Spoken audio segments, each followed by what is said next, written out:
bertemu kembali dengan saya. Kali ini saya ada di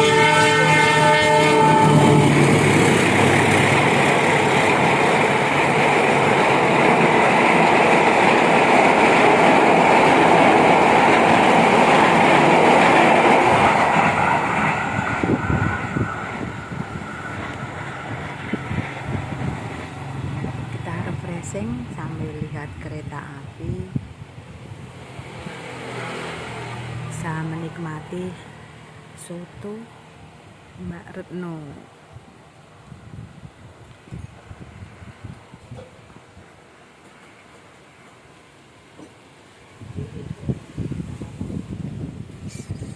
Soto sapi.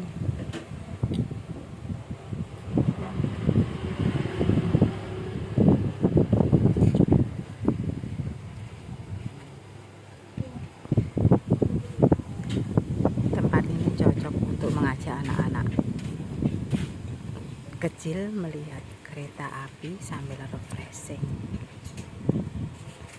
Oke, matur nuwun, jangan lupa like dan subscribe-nya.